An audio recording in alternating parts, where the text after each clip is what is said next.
Hey Monica, how you doing? Hey, Kimberly, I'm doing good. How are you today? Doing great, thank you. Doing great. So glad that we are going to discuss another topic that puts control the controllables directly in the hands of our first responders. Correct. And in essence of speaking of also self-care as well and taking care of ourselves for longevity, for long careers, for long lives, obviously, post-career as well. I think nutrition is one of the biggest things that should be important that often gets neglected so easily in the first responder career field. And there's a couple reasons for that. And when I think back to when I was in a squad car, I kind of had the built-in, but very, very real excuse or reason to why I would eat shit food is because, crazy schedules, the inability to not be answering calls. I mean, if it's call after call after call after call, you don't get to go sit down in a restaurant.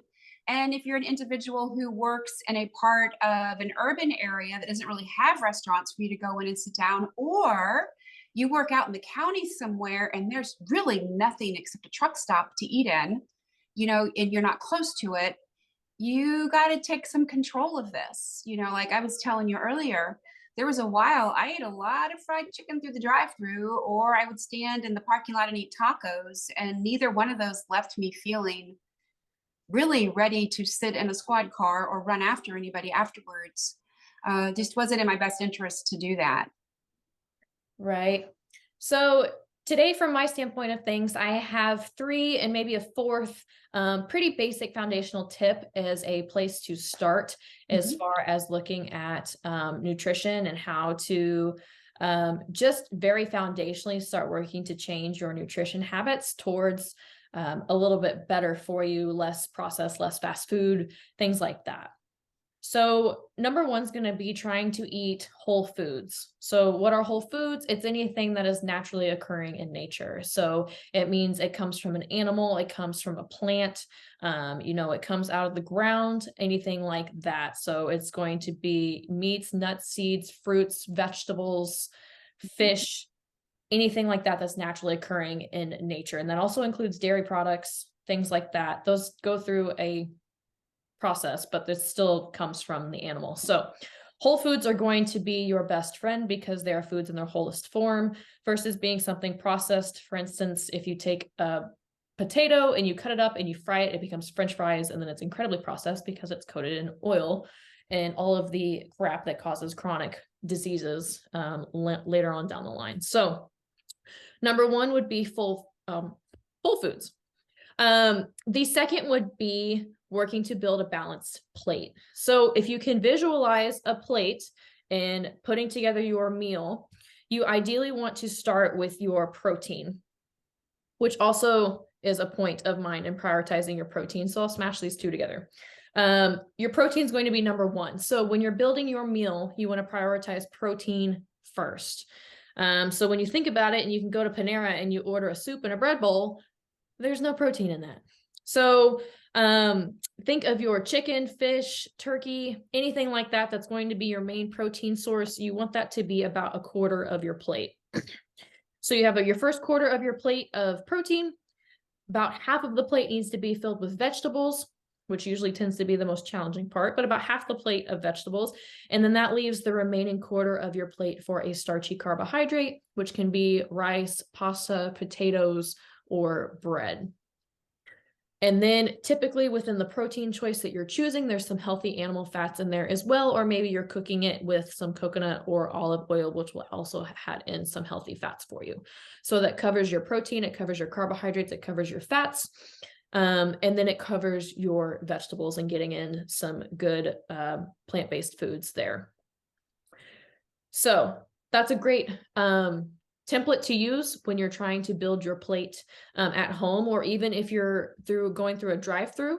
A good example of that would be like a grilled chicken sandwich, which you can find in a drive-through. Your bread would be your carbs. You have your piece of chicken for your protein, and you have your lettuce and tomato as some vegetables in there. So not an overall bad choice. So different ways to look at building the balanced plate. The last tip I have, and this is more, I wouldn't say major or minor, but if you're going through the grocery stores and you're buying some of those packaged foods, is looking at the labels, making sure that there's maybe 5 ingredients or less on those labels. That way you're looking at a more whole food source there instead of something that's incredibly processed, that's going to have a ton of ingredients. Great example there. If you've ever looked at an RX bar, which is a protein bar that's often in Walmart, Costco, wherever you usually buy groceries, those usually have about 4 or 5 ingredients in them. But for instance, you pick up a box of Pop-Tarts or some cereal, their ingredient list is going to be half the box. So some quick tips there, very foundational tips: eat whole foods, work towards that balanced plate, make sure you're prioritizing your protein. You can't ever get enough protein. Most of us undereat on protein, which is what tends to cause the weight gain to begin with, because you're overeating on fats and carbohydrates.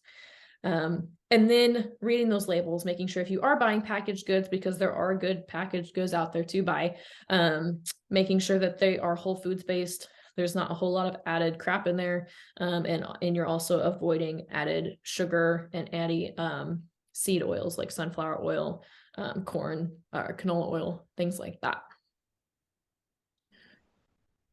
So Monica, these are great, great tips. And none of this was crazy stuff. You didn't ask anybody to do anything that you're not able to do, or that really would be outprice them from eating in a way that serves their body.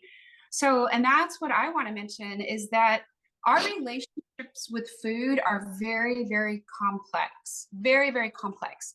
And like any relationship that we have, oftentimes they need work, or it's a work in progress. And so we have to be aware of that. Oftentimes we eat the way we were raised, or we eat in the way we were not raised. It just depends upon, what's making you think and what's making you go.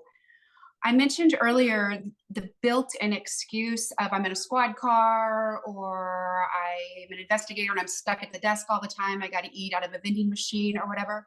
But using the tips that you gave us and recognizing that we could have a relationship with food that needs to be addressed, I'd like people to think of a couple of things. And I do believe that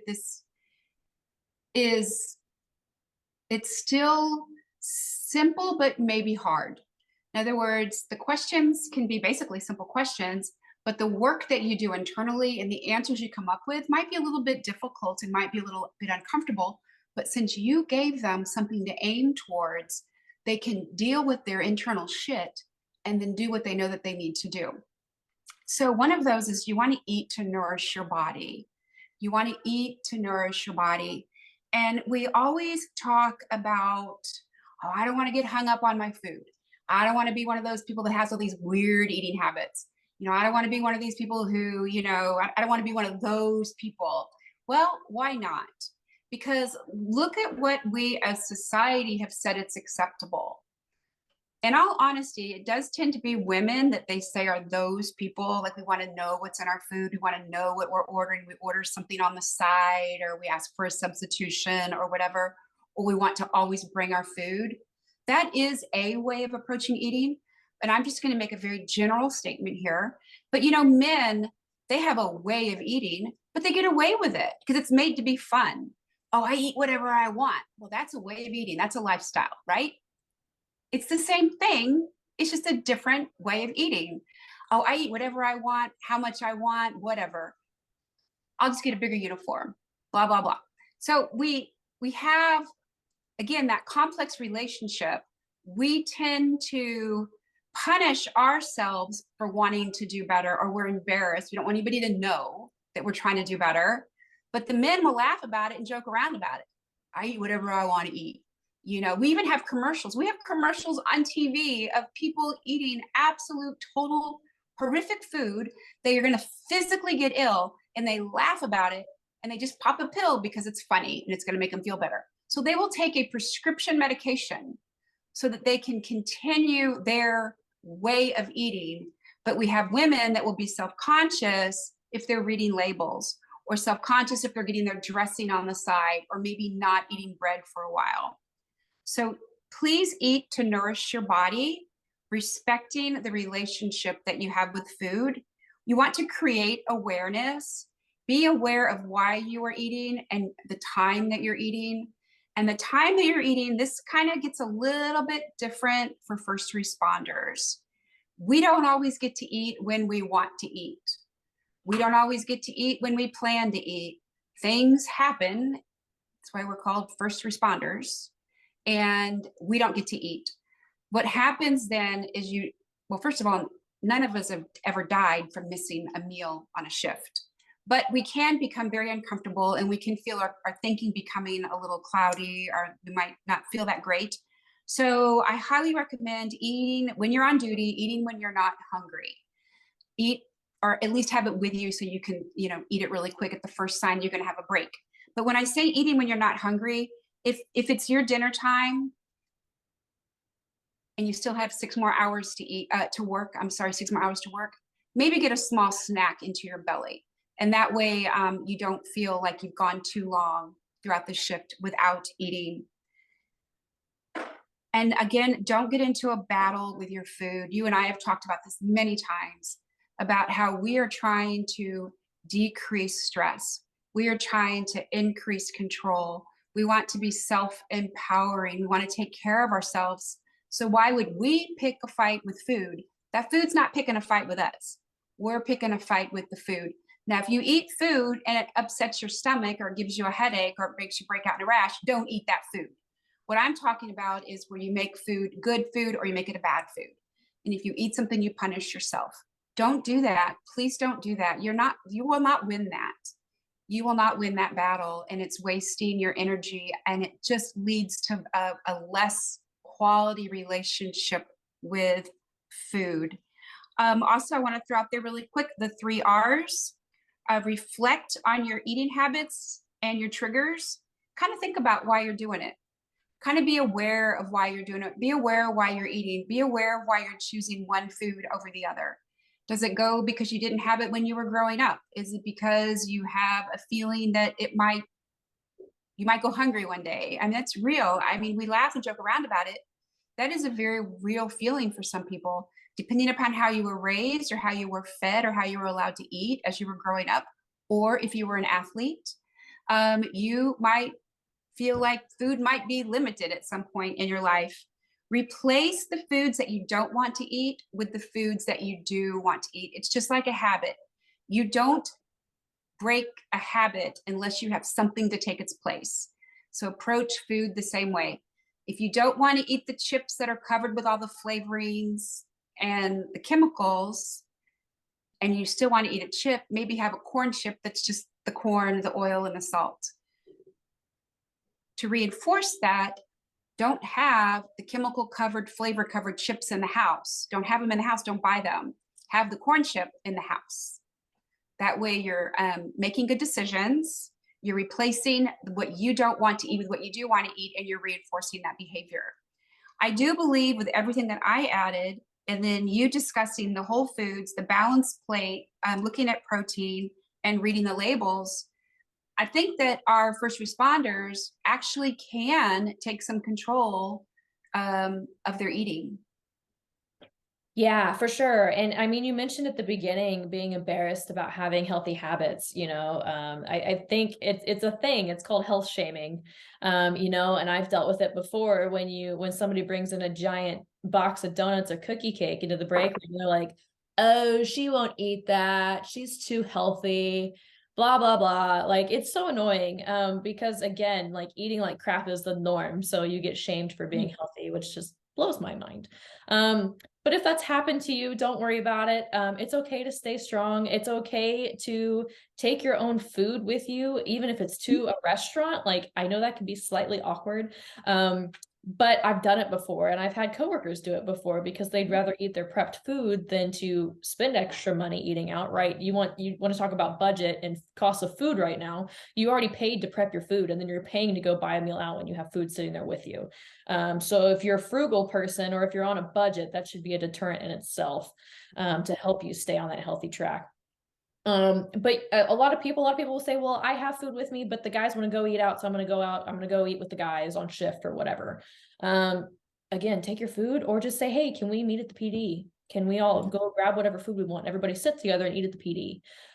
That was one of the things I found to be most effective and less like shameful, I guess, was that if you had your own food, like nobody cared. Like we were just all sitting there eating. It didn't matter who had what. Somebody went and got McDonald's and I had my food there, and somebody else went and got, I don't know, tropical smoothie or whatever. Like nobody cared. So, and then you mentioned I'm kind of jumping around here, hitting some points. I took some notes while you were talking.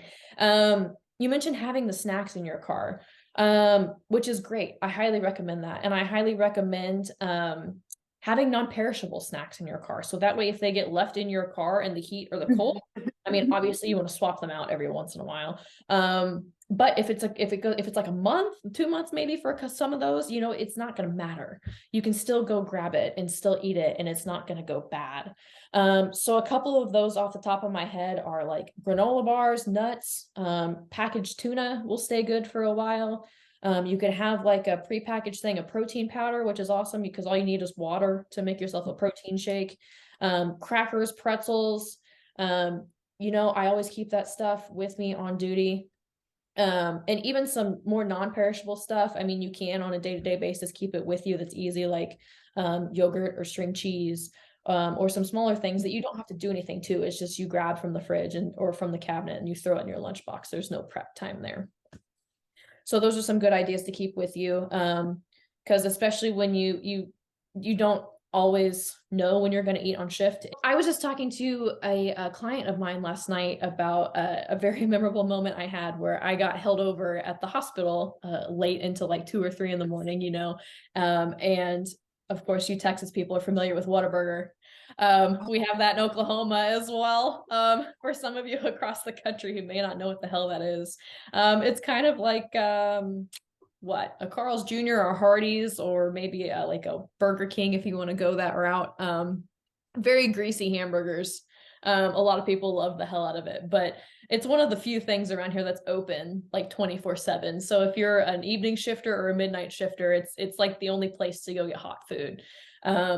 So I left out of there and was starving. And of course I hit up Whataburger, and I think I regretted it like for the next 24 hours because my stomach was not okay after that. When they built a Whataburger in the part of town I worked in, it was like we were dancing in the street. And we would go in there at like 2:30 in the morning with all the racer speeders, the people that we were just trying to arrest. Once they were done with their racing and speed, they would go to the Whataburger, and we would go to the same Whataburger, and we would all eat in the same Whataburger at the same time. And I would get a double cheeseburger, ketchup only, a large fry, and a Diet Coke. Okay, so I haven't drank diet soda in years. I mean, years. I haven't had it. It was one of the hardest things I ever did was stop eating Diet Coke. It was very, very hard to do, but I stopped doing that. But we would eat that food, and I didn't leave anything. I mean, I did not leave anything. And then like for the next 2 hours, I was like, oh, and I'm like, I can't run after anybody. Oh, what am I going to do? What am I going to do? It's like, you don't get to go walk around the block. You got to get back in the car and go back to work. It was pretty funny. Yeah. Whataburger. Oh, those days. Ask any cop in Texas about Whataburger and we'll all laugh. Hey, I mean, I got to admit, I loved it while I was eating it. Yep. Nope. I I can't do it anymore. Nope. No. Right. And the last note that I have, and I think this is a good note to end on, you talked about eating to fuel your body, which is the perspective I like to use with my clients because it takes your mindset off of restriction. Because there's so much in the diet and nutrition world that says you need to restrict, whether it's cutting calories or cutting carbs or I mean, fill in the blank. People are always telling me, well, I try to cut out this or try to cut out that, which I mean, it's good if you're trying to like cut out the pop, or things like that. But really there should be a balance in everything. And that's what I work with my clients to try to achieve, of where if you really like pop, have your pop, like have one pop a week if you want. If that's going to satisfy you, it's not going to derail your health or your goals. If you enjoy a dessert every once in a while, or you have a donut in the break room. Like it's not, one food is not inherently good or bad. A piece of chicken is not going to help you reach your goals just as much as a donut is going to make you fat. Like, as those are kind of like extreme examples, but you get the point. So instead, I like to think of, as far as looking for that balance, I like to think of foods being effective or ineffective. So if you're thinking about what your goals are, maybe you're just trying to improve your health, just improve your nutrition habits, or maybe you're working towards actually losing weight or gaining muscle. Is this cheeseburger or this pizza going to be effective for me to hit my goals? Okay, maybe it's more on the ineffective side, but it's something I enjoy and I want to eat right now. So there's still benefit from you eating that, because the other side of that is you tell yourself that, like, that pizza is bad for me, I can't have it. And then that's where you get into the whole poor relationship with food, which is what you referenced earlier. So that changes the mindset a little bit of being effective or ineffective. It doesn't mean it's necessarily good or bad. So I think it helps to work finding that balance and eating a little bit of everything. 80 to 90% of the time, eating the foods that are going to be like the whole foods with the balanced plate with the high protein.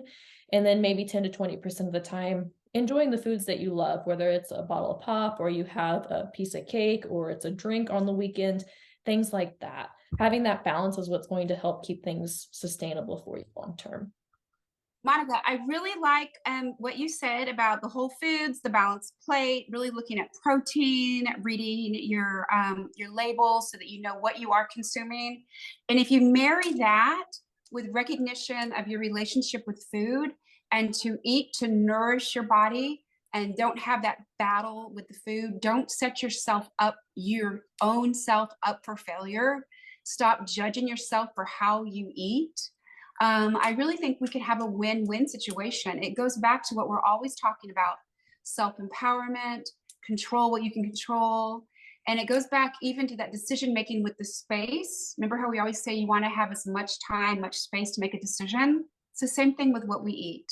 Educate yourself and then spread out the time to make the decision, and then make a good decision as often as you can. It's a win-win.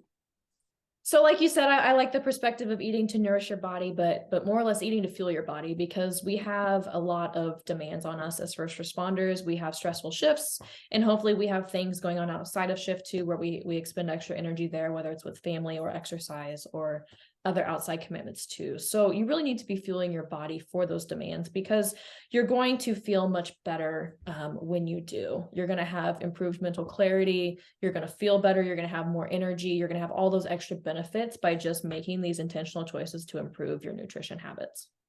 And sleep. You can even sleep better. How you eat, as we know, can negatively or positively affect your sleep. And we all need quality sleep. That's where we heal. That's where we heal. Right. So Monica, thank you for all of this. I hope that people got, well, actually, I know that people got something out of this. I know that people got something out of it. It's good, solid information. And we're sticking true to our intent of empowering other first responders. They matter. How do people get a hold of you? So the best place to find me is on Facebook. You can find me at 50 Fierce and Fit group. It's a Facebook group you can select to join. I love to put out awesome content all the time, different tips and tricks to help you, depending on anything that's going on within your career, lifestyle, mindset, fitness, nutrition, all of those good things. And if you have a direct question, you can feel free to message me through there. You'll find me by name, Monica Eaton, on Facebook. Always happy to help you brainstorm if you have any specific things or questions that you need, or if you have a specific situation at work you just want to vent about, maybe something female related, you're having some challenges at work. Happy to talk that through with you, just to give you some perspective and maybe some good guidance and direction there too. Yeah, I love the workouts that you post on there. I love that. And I really like the empowering stories that you share of other people just like us who have gotten a little bit to where they don't want to be and have recognized it and are willing to do that work and put in the efforts to get back to where they want to be. I love that. Thank you for always sharing that. I can be reached on Facebook also. I have a public group called Bold and Brave Women. You ask to join, you can come on to that. This YouTube channel, of course, which is To the Point Coach. And please subscribe. And then I have a website, tothepointcoach.org. And once you reach out to me, we can then talk on the phone, we can email back and forth, text back and forth, whatever. And I have for a long, long time had an open door policy on if anybody needs any help with anything, I'm more than willing to help them. I am a certified life coach and a retirement life coach. So I help people basically in all parts of their life thrive. That's my goal. That's my Yes. goal. Love it. Well, we will be back again, I assure you, within the next week or two with some more content for you. So comment, let us know what you want to see. If there's anything else we can cover for you, anything else we can do to help you, please reach out and let us know. Yes, thanks so much. Bye, everybody. Stay safe. Thank you. Stay safe.